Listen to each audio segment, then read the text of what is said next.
कक्षा 12 जीव विज्ञान के वर्चुअल क्लास में आप सभी का स्वागत है। आज हम लोग कक्षा सेकेंड ईयर जीव विज्ञान के पाठ्यक्रम के इकाई 7 के चैप्टर 5 जो कि वंशानुगति तथा विविधता के सिद्धांत है का अध्ययन करेंगे। इसमें सबसे पहले हम जानेंगे कि आनुवंशिकी क्या होती है।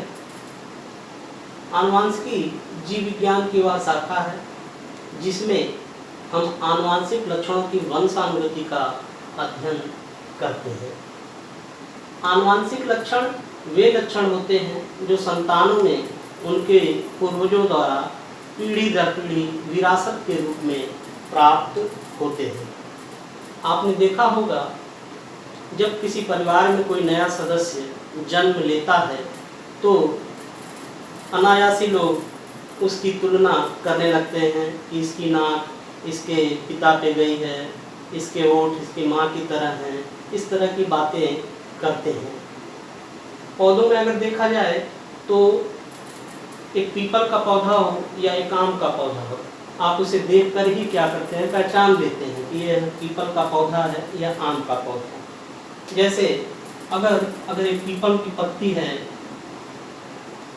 छोटी भी है, मान लें इस तरह से होगी, और यदि बड़ी हो जाए, उसका आकार बढ़ जाए तो भी उसकी आकृति इसी तरह से रहती है। अब छोटी पत्ती का देखें, अगर इसकी लंबाई को हम a मान लें और उसकी चौड़ाई को अगर हम b मान लें, और इसी तरह से बड़ी पत्ती की लंबाई को भी हम a मान लें और इसकी चौड़ाई को अगर हम b मान लें, तो जो छोटी पत्ती का a/b रेशियो होगा छोटी पत्ती का, वही a/b रेशियो बड़ी पत्ती का भी होगा, और यह इसका एक जेनेटिक कैरेक्टर होगा। पीपल की पत्ती के लिए a/b रेशियो कुछ और होगा और आम की पत्ती के लिए a/b रेशियो कुछ और होगा, और यह इनका जेनेटिक कैरेक्टर कहलाएगा। तो इस प्रकार आनुवंशिकी क्या है? आनुवंशिकी आनुवंशिक लक्षणों की वंशानुगति का अध्ययन करने का विज्ञान है।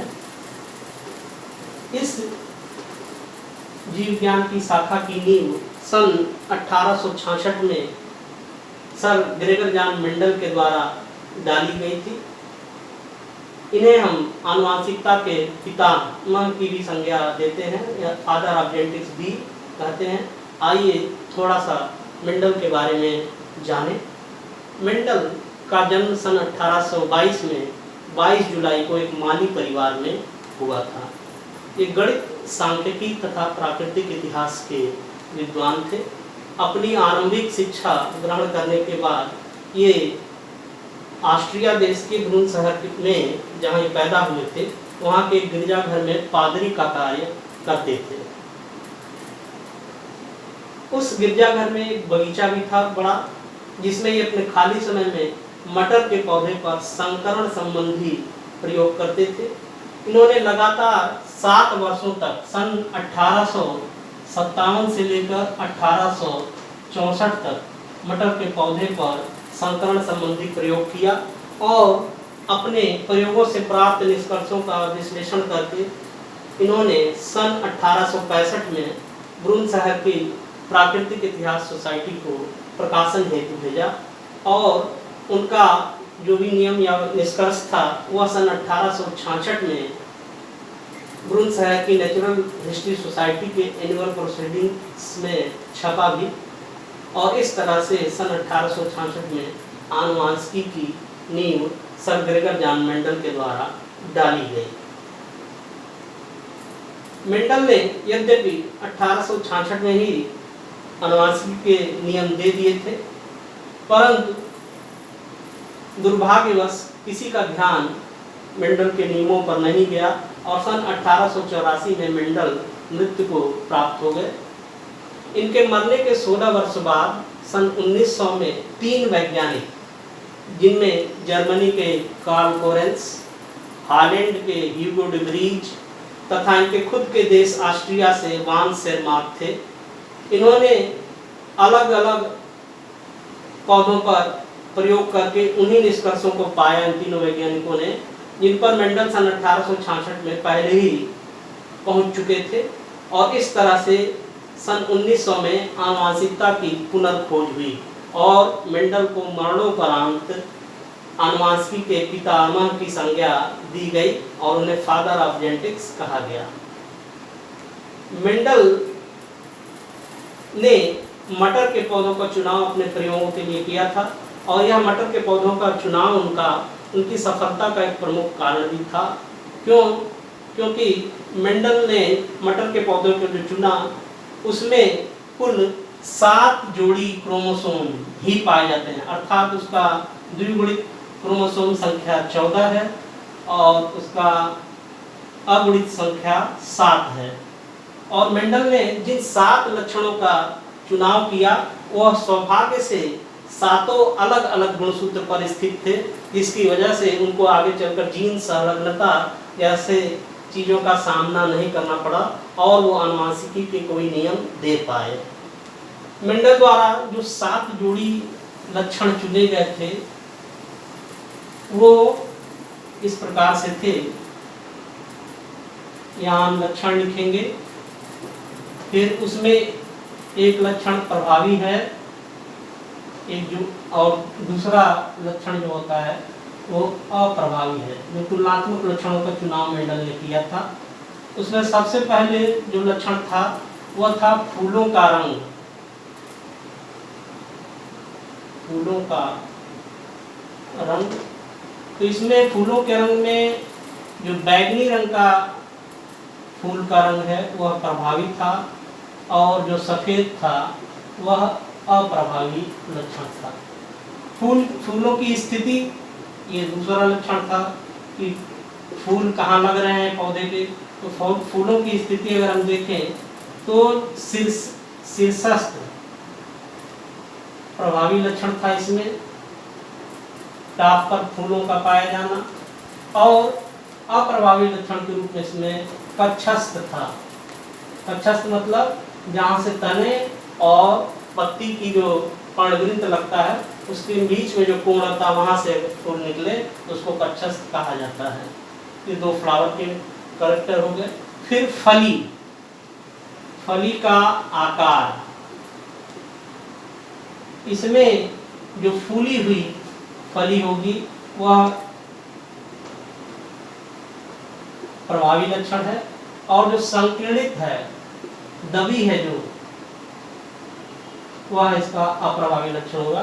संकलित फली में आप दानों को मटर में गिन सकते हैं कि इसमें कितने दाने होंगे, और फूली हुई जो होती है उसमें आप अंदर से दाने कितने हैं इसको आप बता नहीं सकते हैं। तो ये जो फूली हुई लक्षण है वो प्रभावी मानी गई और जो पाई गई, और जो संकीर्ण है वो अप्रभावी है। फिर फली का रंग, ये चौथा लक्षण था। तो फली का रंग जो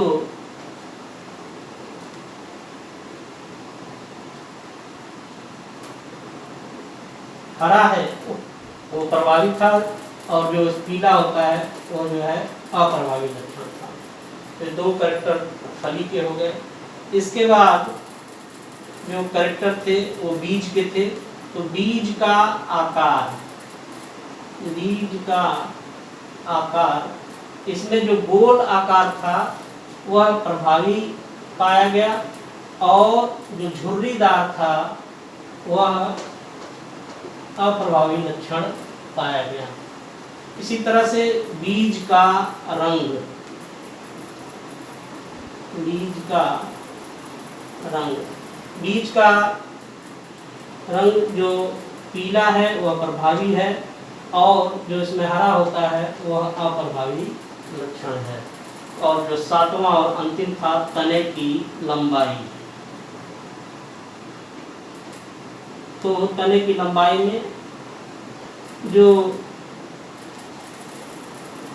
टाल है यानी बड़ा है वह प्रभावी था, यानी लंबापन का गुण प्रभावी पाया गया, और जो ड्वार्फ यानी नाटापन है यह जो है अप्रभावी पाया गया।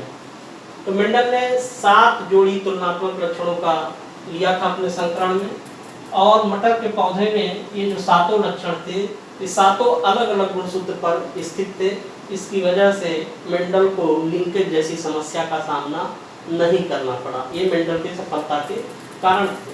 मेंडल ने जो मटर के पौधों का चुनाव किया वह एक वर्षीय पौधा है और उसकी लाइफ साइकिल 1 वर्ष में ही कंप्लीट हो जाती है, कुछ महीनों में। इस तरह से मेंडल कई पीढ़ी तक वह मटर के पौधे पर अपना प्रयोग कर पाए। अगर यही कोई पेड़ पौधा होता बड़ा ऐसे आंवला वाला, तो उस पर एक बार अगली पीढ़ी तक करने में 16 वर्ष का समय लगता, फिर अगली पीढ़ी में इस तरह से लगता, तो वो नहीं कर पाते मेंडल।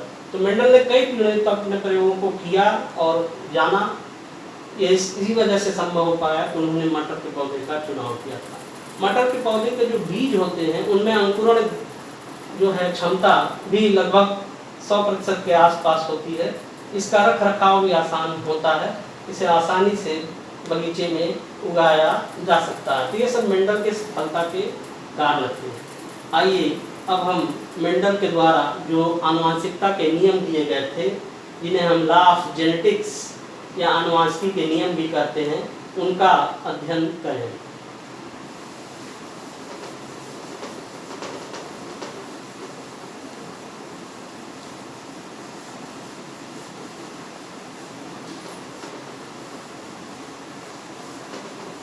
आनुवंशिकी के नियम, इन्हें हम मेंडलवाद के नाम से भी जानते हैं। मेंडल ने आनुवंशिकता संबंधी निम्न 3 नियमों का प्रतिपादन किया था। इसमें पहला नियम है प्रभाविता का नियम, जिसे हम लॉ ऑफ डोमिनेंस भी कहते हैं। दूसरा नियम जो मेंडल ने दिया था उसे पृथक्कीकरण का नियम, या इसी नियम को एक और नाम से जानते हैं युग्मकों की शुद्धता का नियम भी इसको कहते हैं।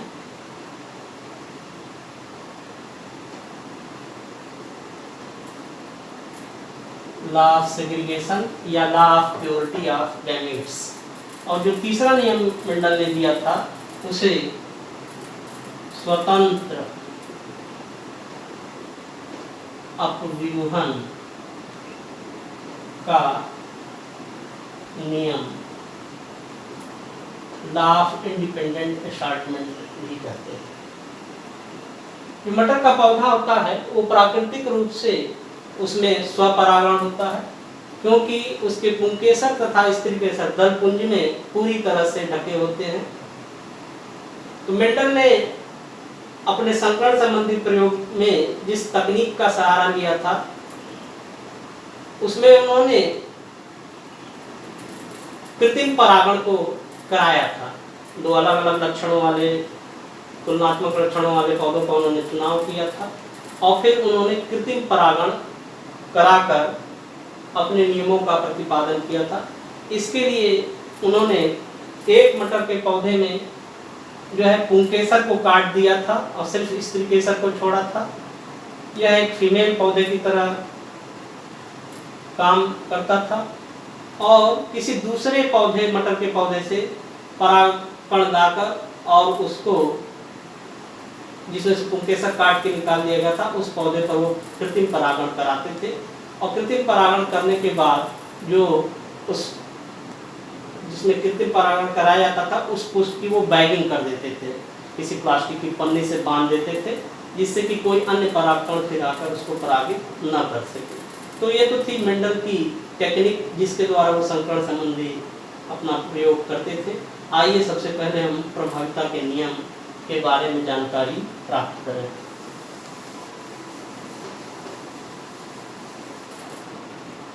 प्रभाविता का नियम, जिसे हम लॉ ऑफ डोमिनेंस भी कहते हैं, लॉ ऑफ डोमिनेंस। प्रकृति में जब किन्हीं 2 जनकों के बीच संकरण होता है तो वह हमेशा बहुगुण संकरण होता है, अर्थात पूरे गुणों के में संकरण होता है। परंतु यदि आप सिर्फ एक गुण को ध्यान में रखकर संकरण कराएं तो ऐसे संकरण को हम एक गुण संकरण कहते हैं। तो प्रभाविता का नियम देने के लिए मेंडल ने मटर के पौधों में एक गुण संकरण कराया। प्रभाविता का नियम यह कहता है कि जब किन्हीं दो जनकों के बीच एक गुण संकरण कराते हैं तो प्रथम पुत्री पीढ़ी में, जिसे हम F1 जनरेशन भी कहते हैं, सिर्फ एक ही लक्षण दिखाई देता है तथा दूसरा लक्षण छिप जाता है। जो लक्षण दिखाई देता है उसे हम डोमिनेंट कैरेक्टर यानी प्रभावी लक्षण, और जो लक्षण छिप जाता है उसे हम रिसेसिव कैरेक्टर यानी अप्रभावी लक्षण कहते हैं। और यही प्रभाविता का नियम है। Law of dominance says when A monohybrid cross is made then in F1 generation only one character is seen and other character is lost away. This is called as law of dominance. अपने प्रथम नियम की पुष्टि के लिए करने के लिए मेंडल ने मटर के दो पौधों का चुनाव किया, जो एक लंबा पौधा था और दूसरा पौधा जो था वह बौना था, और दोनों अपने गुणों के लिए शुद्ध नस्ली थे। यानी जब मटर के पौधों में स्वपरागण होता है तो उनकी प्योरिटी पीढ़ी दर पीढ़ी क्या होती है, बनी रहती है। तो एक मटर के पौधे के लिए आप देखें, अगर उसका हम जीनोटाइप देखें तो कैपिटल TT होगा। ये जो होगा प्योर टाल शुद्ध था, जो पीढ़ी दर पीढ़ी उगाने पे हमेशा लंबा होता था।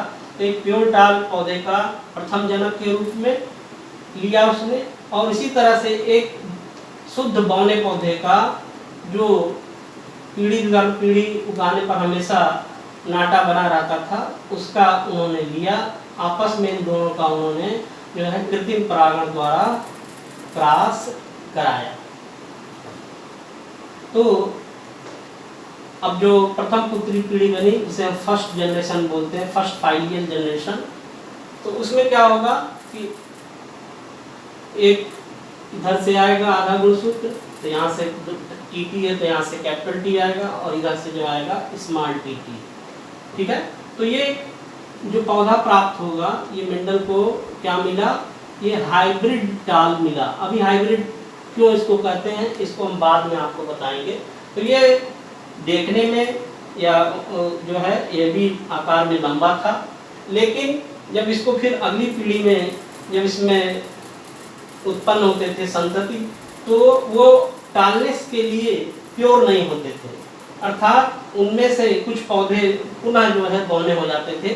तो ये अपने लक्षणों के लिए शुद्ध नहीं था, इसीलिए मेंडल ने यहाँ पर F1 पीढ़ी के इन पौधों को हाइब्रिड कहा। तो प्रभाविता का नियम क्या कहता है, जब किन्हीं दो जनकों के बीच एक गुण को ध्यान में रखकर परस्पर संकरण कराते हैं तो F1 जनरेशन में एक ही लक्षण दिखाई देता है और दूसरा छिप जाता है। यहाँ पर जो टालनेस वाला गुण है वह प्रभावी लक्षण है, और जो डार्कनेस वाला गुण है, जो डार्क वाला कैरेक्टर है, वह अप्रभावी लक्षण है, और यही जो है प्रभाविता का नियम होता है। अब हम मेंडल के द्वितीय नियम के बारे में जानकारी प्राप्त करेंगे।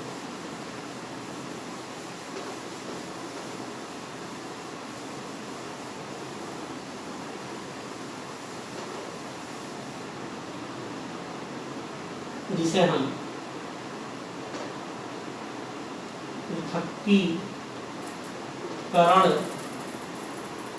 का नियम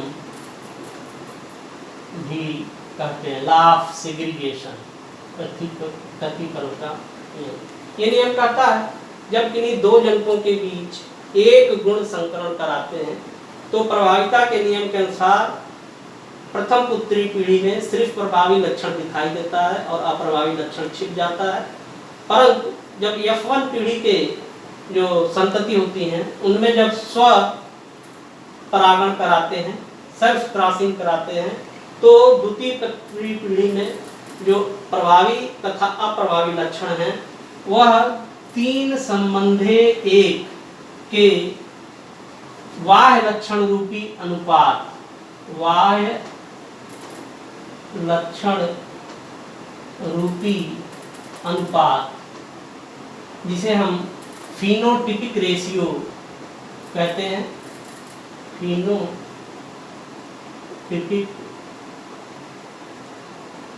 रेशियो कहते हैं, या एक संबंधे दो संबंधे एक के जीन रूपी अनुपात, जिसे हम जीनोटिपिक रेशियो भी कहते हैं, बढ़ जाते हैं। यही पृथक्कीकरण का नियम है। पृथक्कीकरण के नियम की पुष्टि के लिए मेंडल ने पुनः मटर के दो पौधों के लिया, जो एक प्योर टाल था और एक जो प्योर डार्फ था, और दोनों में उसने क्रॉस फर्टिलाइजेशन कराया। देखें हम पुनः, एक कैपिटल टीटी लिया जो कि प्योर टाल था, इसे प्रथम जनक के रूप में लिया उसने, और इसका क्रॉस प्योर ड्वार्फ प्लांट से कराया। प्रभाविता के नियम के अनुसार उसे फर्स्ट जनरेशन में F1 पीढ़ी में F1 जनरेशन में हाइब्रिड सभी पौधे जो मिले वो हाइब्रिड टाल मिले, और जब इसमें स्वपरागण कराया गया तो देखें द्वितीय पुत्री पीढ़ी में क्या प्राप्त होगा। इसके लिए हमको एक चेकर बोर्ड को बनाना पड़ेगा, इसे हम चेकर बोर्ड कहते हैं। इसकी खोज पन्नेट ने की थी, इसे हम पन्नेट स्क्वायर भी कहते हैं। यहाँ पर मेल पौधे के गैमेट्स को लिया जाएगा और इस ओर जो है फीमेल पौधे के गैमेट्स को। तो यहाँ देखें मेल पौधे में दो ही तरह के गैमेट हैं, एक कैपिटल टी और एक स्मॉल टी। यहाँ कैपिटल टी हो गया, यहाँ पर स्मॉल टी। इसी तरह से फीमेल में भी एक कैपिटल टी यहाँ हो गया और स्मॉल टी यहाँ हो गया। अब यहाँ इन दोनों से कैपिटल टी टी यहाँ आएगा, यहाँ कैपिटल टी और स्मॉल टी आएगा, यहाँ कैपिटल टी स्मॉल टी आएगा और यहाँ पर स्मॉल टी टी आएगा। अब ये पौधा और ये पौधा जब इनके सीड को बोया जाएगा तो इससे लंबे पौधे प्राप्त होंगे, और इसको बोने पर जो है बौना पौधा प्राप्त होगा। ये F2 जनरेशन है।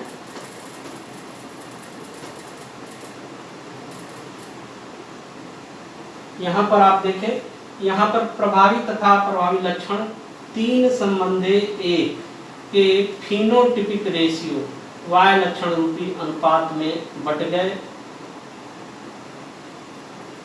और अगर जीनोटिपिक रेशियो के बारे में बात करें तो यहाँ पर देखिए शुद्ध लंबा एक पौधा है, दो संकर लंबे हैं और एक शुद्ध जो है बौना है।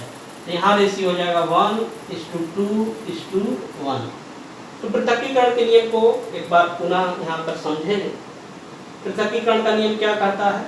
जब किन्हीं दो जनकों के बीच एक गुण को ध्यान में रखकर संकरण कराते हैं तो प्रभाविता के नियम के अनुसार F1 पीढ़ी में संकर प्रभावी लक्षण वाले संतति प्राप्त होते हैं, और जब इनमें सेल्फ क्रॉस कराते हैं तो द्वितीय पुत्री पीढ़ी में प्रभावी तथा अप्रभावी लक्षण तीन संबंधे एक के Y लक्षण रूपी अनुपात तथा 1:2:1 के जीन रूपी अनुपात में बढ़ जाता है।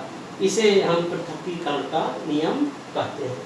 इस नियम को हम युग्मकों की शुद्धता के नियम के नाम से भी जानते हैं। और ऐसा इसको क्यों कहते हैं? यहाँ पर देखें, F1 पीढ़ी में प्रभावी लक्षण तथा प्रभावी लक्षण दोनों साथ साथ रहते हैं, ठीक है, और अपनी अपनी शुद्धता को ये बनाए रखते हैं। और F2 जनरेशन में जब युग्मकों का निर्माण होता है, फर्टिलाइजेशन होता है, तो उसके बाद दोनों लक्षण बिना एक दूसरे को प्रभावित किए हुए शुद्ध रूप से एक दूसरे से तीन संबंधी एक के फिनोटिपिक रेशियो या 1:2:1 के जीन रूपी अनुपात में बट जाते हैं। ऐसा नहीं होता है कि जो लंबा पौधा है वो घटकर उसकी लंबाई कुछ कम हो जाए और जो बौना पौधा है उसकी लंबाई बढ़कर थोड़ी सी बढ़ जाए। ऐसा नहीं होता। जितना ये पहले लंबा हुआ करते थे उतने ही लंबे होंगे, और जो बौना पौधा जितना हाइट का होता था वो उतना ही होगा। यानी F1 पीढ़ी में प्रभावी तथा प्रभावी लक्षण दोनों साथ रहते हुए अपनी अपनी शुद्धता को क्या करते हैं, बनाए रखते हैं। इसीलिए पृथक्कीकरण के नियम को हम युग्मकों की शुद्धता का नियम भी कहते हैं। आइए अब हम मेंडल के तृतीय नियम, जिसे हम स्वतंत्र अपव्यूहन का नियम भी कहते हैं, उसके बारे में जानकारी प्राप्त करें। अभी आपने देखा कि मेंडल ने जो दो नियम दिए, प्रभाविता का नियम और पृथक्कीकरण का नियम, इसके लिए मेंडल ने एक गुण संकरण का उपयोग किया। अब मेंडल ने सोचा कि जब एक गुण संकरण किया तो आनुवंशिकता के उसे दो नियम प्राप्त हुए, तो मेंडल ने इस बार जो है अब द्विगुण संकरण का प्रयोग किया मटर के पौधों में।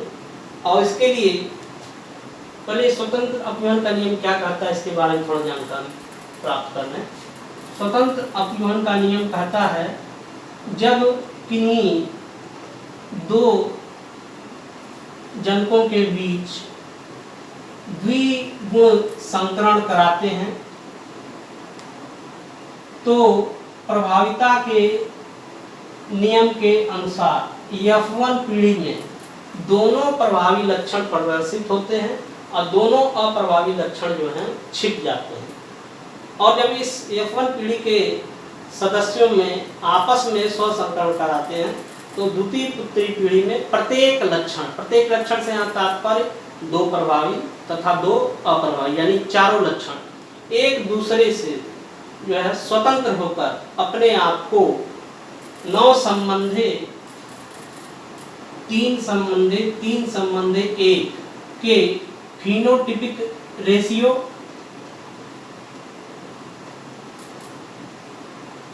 या एक संबंधे दो संबंधे चार संबंधे दो संबंधे एक संबंधे दो संबंधे एक संबंधे एक के जीनोटिपिक रेशियो में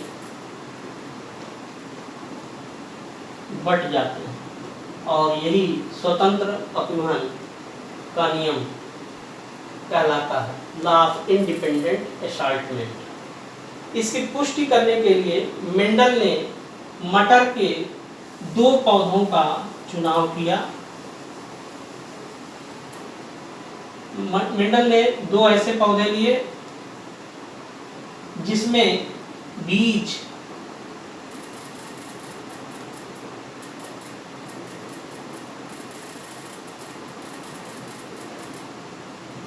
जो थे वो गोल थे और उनका रंग क्या था, येलो। ये दोनों डोमिनेंट कैरेक्टर हैं। आपने देखा था कि जब हम 7 लक्षण मेंडल के बताए थे तो ये दोनों जो थे गुण वो प्रभावी लक्षण थे और ये प्योर पौधे थे, यानी अपने अपने गुणों के लिए प्योर थे।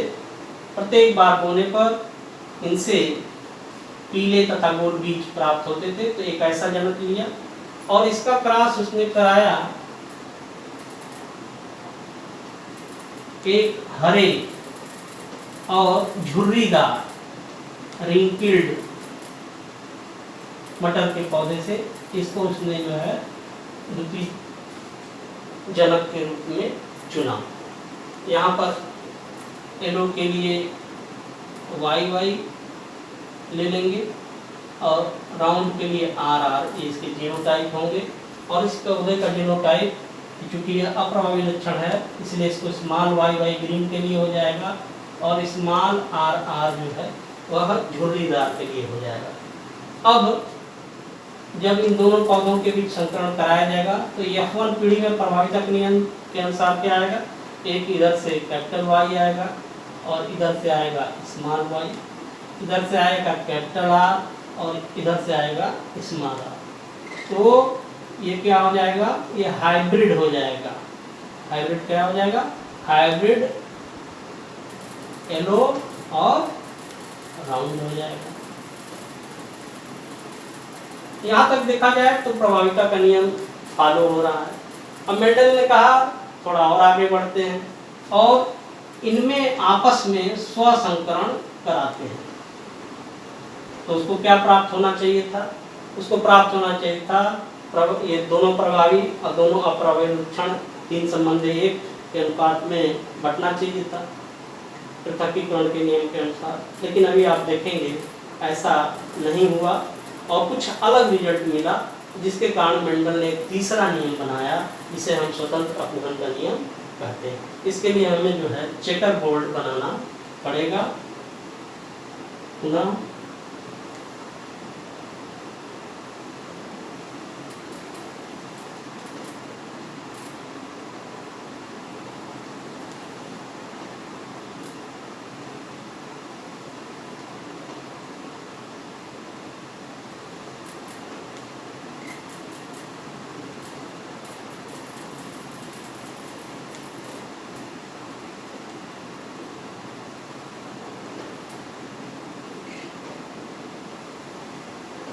एक और मेल गैमेट को लिया जाएगा और एक और को फीमेल गैमेट लिया जाएगा।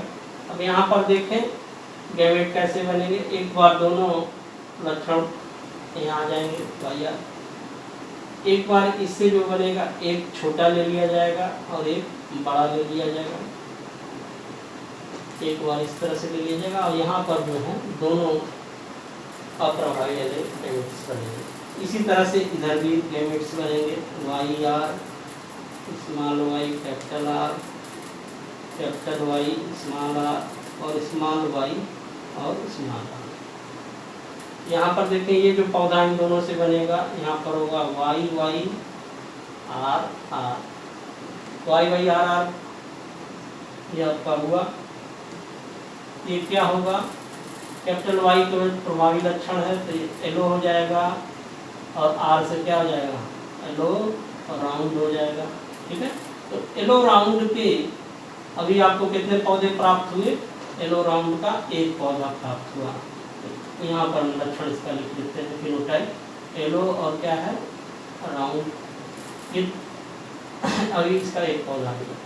यहाँ पर आप देखें capital Y small Y capital R और कैपिटल आर, ये भी एलो और राउंड होगा, लेकिन इसका जीनोटाइप इससे अलग है इसलिए इसको अलग हम नोट करते हैं। ये भी आपका एक मिला। इसको देखें कैपिटल वाई कैपिटल आर और स्मॉल आर, कैपिटल वाई और कैपिटल आर और स्मॉल आर, ये भी आपका एलो और राउंड होगा, लेकिन इसका जीनोटाइप अलग होगा इसलिए इसको भी हम यहाँ अलग नोट करते हैं। यहाँ देखा जाए इसके और इसके संयोग से क्या होगा, एलो यहाँ हो जाएगा और यहाँ आर राउंड हो जाएगा कैपिटल होने के कारण।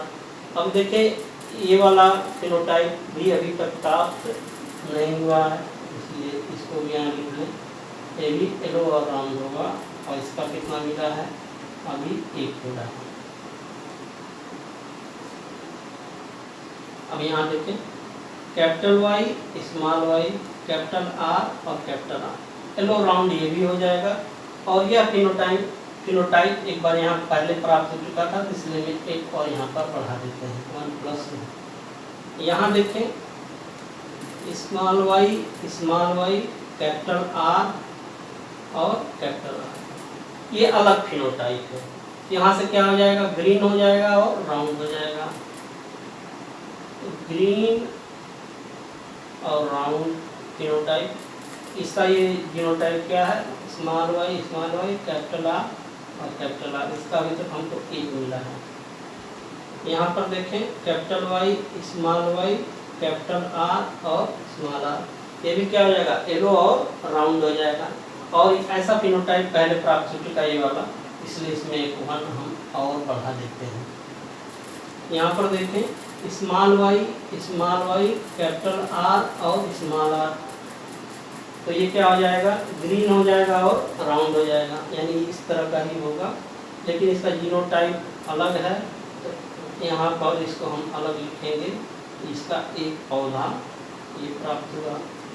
यहाँ से देखें कैपिटल वाई और कैपिटल आर और स्मॉल आर, ये भी एलो और राउंड होगा और ऐसा हमको एक बार पहले भी मिल चुका है इसलिए इस यहाँ पर हम एक और बढ़ा देंगे इसकी वजह से। यहाँ पर देखें कैपिटल वाई कैपिटल आर और स्मॉल आर, ये भी एलो क्या होगा, राउंड होगा। और ऐसा हमको पहले मिल चुका है 2, और इसमें हमने यहाँ और बढ़ा दिया, ये 3 हो गया। अब यहाँ पर आप देखें कैपिटल वाई और स्मॉल आर, ये क्या हो जाएगा, एलो और रिंकिल्ड, एक नया फिनोटाइप है, इसलिए इसको हम यहाँ नोट करते हैं। एलो रिंकिल्ड, और इसका जीनोटाइप क्या है, कैपिटल वाई स्मॉल आर, और अभी इसका हमको 1 प्राप्त हुआ है। यहाँ पर देखें कैपिटल वाई स्मॉल आर, ये क्या हो जाएगा, एलो और रिंकिल्ड हो जाएगा, एलो रिंकिल्ड। लेकिन इसका जीनोटाइप अलग है, इसलिए इसको हम यहाँ पर अलग नोट करेंगे। ये हो गया। यहाँ पर देखें कैपिटल वाई कैपिटल आर और स्मॉल आर, एलो राउंड हो जाएगा। और ये यहाँ पर पहले प्राप्त हो चुका है, ये 4 हो गया। यहाँ पर देखें स्मॉल वाई कैपिटल आर और स्मॉल आर, ये क्या हो जाएगा, ये हो जाएगा ग्रीन राउंड।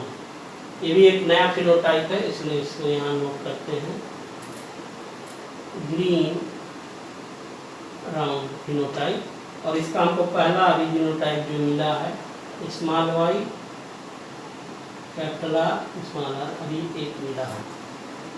यहाँ देखें कैपिटल वाई स्मॉल आर, ये एलो हो जाएगा और क्या हो जाएगा, रिंकिल्ड, एलो रिंकिल्ड। और यहाँ पर आप देखते ये एलो रिंकिल्ड, यहाँ पर हमको मिला एलो और रिंकिल्ड, इसका एक और मिल गया, यहाँ हो जाएगा। और अंत में यहाँ पर स्मॉल वाई स्मॉल आर, ये क्या हो जाएगा, ये हो जाएगा ग्रीन और रिंकिल्ड। ये भी यहाँ, और ये एक ही होगा।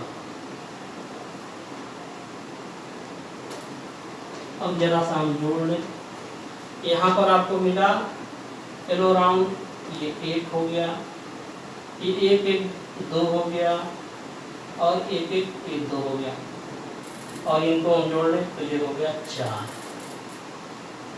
तो एलो राउंड के कुल कितने प्राप्त हुए, 9।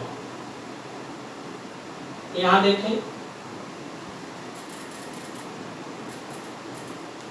ये आपका ये एक छूट गया था, small Y small R capital R, ये जो है आपका 2 प्राप्त होगा, 1 + 1, ये आपका 2 होगा।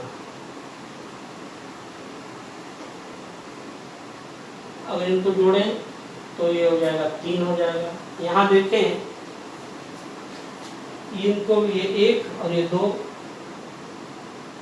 तो आपका यहाँ पर दोनों को जोड़ लें तो 3 हो जाएगा। और ये आपका, और ये यहाँ होना चाहिए था, यहाँ लिख दिया हमने, वही वहाँ मिस हो रहा था, यहाँ हो गया। तो और ये 1 हो गया। अब देखें अगर हम केवल y लक्षण रूपी अनुपात पर अगर हम ध्यान दें तो यहाँ ये 9 बार क्या मिलेगा, दोनों प्रभावी लक्षण वाले 9 बार, एक प्रभावी और दूसरा अप्रभावी वाला, एक जो यहाँ कॉम्बिनेशन है, नया कॉम्बिनेशन है, ये 3 है। और यहाँ भी एक प्रभावी लक्षण है और दूसरा अप्रभावी लक्षण है, ये भी एक नया कॉम्बिनेशन है जो जनकों में नहीं था, ये 3 हो गया। और ये आपका ये वाला जो जनक में पहले ही से मौजूद था, ये इस जो 9 संबंधित 3 संबंधित 1 का जो F2 रेशियो प्राप्त होता है द्विगुण संकरण में, यह 9 संबंधित 3 संबंधित 1 प्राप्त हो रहा है। जबकि पृथक्कीकरण के हिसाब से 3 संबंधित 1 मिलना चाहिए था, लेकिन उसकी जगह क्या प्राप्त हो रहा है, F2 पीढ़ी में 9 संबंधित 3 संबंधित 1 का जो है y लक्षण रूपी अनुपात प्राप्त हो रहा है। और यदि हम जिन रूपी अनुपात पे इसको बात करें तो 9 में क्या है, 1 संबंधित 2 संबंधित 2 संबंधित 4, ये जोड़ ले 4 2 6 2 8 1 9, ये 9 हो गया। 3 में क्या होता है, 2 संबंधित 1, फिर इसमें 2 संबंधित 1, और अंत में ये ये आपका जीन रूपी अनुपात है। तो स्वतंत्र अपव्यय का नियम क्या कहता है, इससे हम जरा समझें पुनः एक बार कि जब किन्हीं दो जनकों के बीच दो लक्षणों को ध्यान में रखकर संकरण कराते हैं, अर्थात द्विगुण संकरण कराते हैं, जैसा यहाँ दिख रहा है, यहाँ पर दोनों प्रभावी लक्षण येलो राउंड है एक जनक में और दोनों अप्रभावी लक्षण इस जनक में है जो कि ग्रीन और रिंकिल्ड, हरा और झुर्रीदार।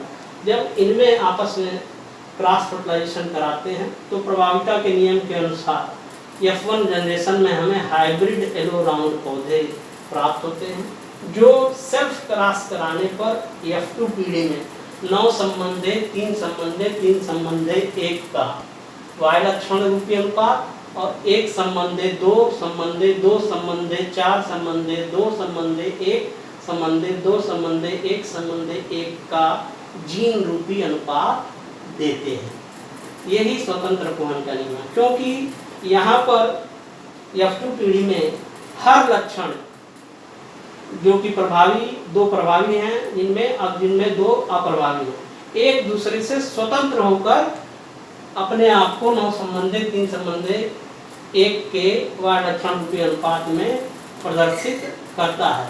यहाँ पर देखें जनकों में ये दो लक्षण जो पहले से विद्यमान थे, येलो राउंड वाला ये और ये ग्रीन और रिंकिल्ड वाला, यहाँ पर ये 9 बार ये प्राप्त हुआ है F2 पीढ़ी में और ये जो है 1 बार हुआ है। और दो नए संयोग आपको देखने को मिले हैं ये वाले, जो कि जनकों में विद्यमान नहीं थे। इन नए संयोग का प्राप्त होना स्वतंत्र अपव्यय के नियम को सिद्ध करता है कि हर लक्षण किसी का किसी के साथ साझेदारी नहीं है, जैसे कि येलो हमेशा राउंड के साथ आएगा और ग्रीन हमेशा रिंकिल्ड के साथ आएगा, ऐसा नहीं होता है। और प्रत्येक लक्षण यहाँ पर द्विगुण संकरण में F2 पीढ़ी में जब निर्माण होता है तो हर लक्षण एक दूसरे से स्वतंत्र बंटवारा करता है, स्वतंत्र होकर अपना बंटवारा करता है। तो मेंडल ने एक गुण संकरण किया तो उसे अनुवांशिकी के 2 नियम प्राप्त हुए, और जब मेंडल ने द्विगुण संकरण किया तो उसे अनुवांशिकता का एक तीसरा नियम प्राप्त हुआ, जिसे हम स्वतंत्र अपव्यय का नियम कहते हैं, जो कि आप यहाँ पर देख रहे हैं। इस तरह से अनुवांशिकता के निम्न 3 ही नियम मेंडल के द्वारा दिए गए, और आगे इसमें और भी चीज़ें हैं जिसको हम अगले दिन उसको हम डिस्कस करेंगे। धन्यवाद।